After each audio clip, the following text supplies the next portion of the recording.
తప్పకుండా ఇది పతనానికి, ఈ యొక్క ప్రభుత్వ పతనానికి నాంది పలుకుతా ఉన్నారు.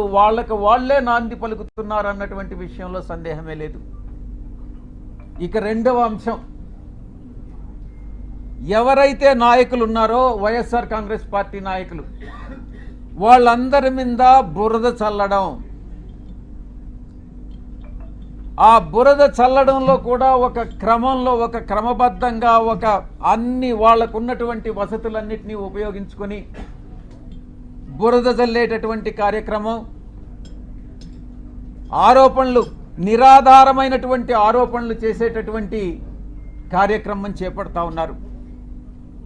ఇదంతా పద్ధతి ప్రకారమే జరుగుతూ ఉంది. నేను ఒక్కటే చెప్తా ఉన్నా, ఎవరైతే ఈ నిరాధారమైన ఆరోపణలు చేశారో, ఎవరైతే నా పేరు ప్రతిష్టలు దెబ్బతీసేదానికి ప్రయత్నించారో, వాళ్ళు ఎంత పెద్దవాళ్ళైనా, ఏ పార్టీకి చెందినటువంటి వాళ్ళైనా, అది మా పార్టీలో వాళ్ళైనా కావచ్చు, అధికార పార్టీకి సంబంధించినటువంటి వాళ్ళైనా కావచ్చు, వదిలే ప్రసక్తే లేదు అని నేను ఘంటాపదంగా చెప్తా ఉన్నా.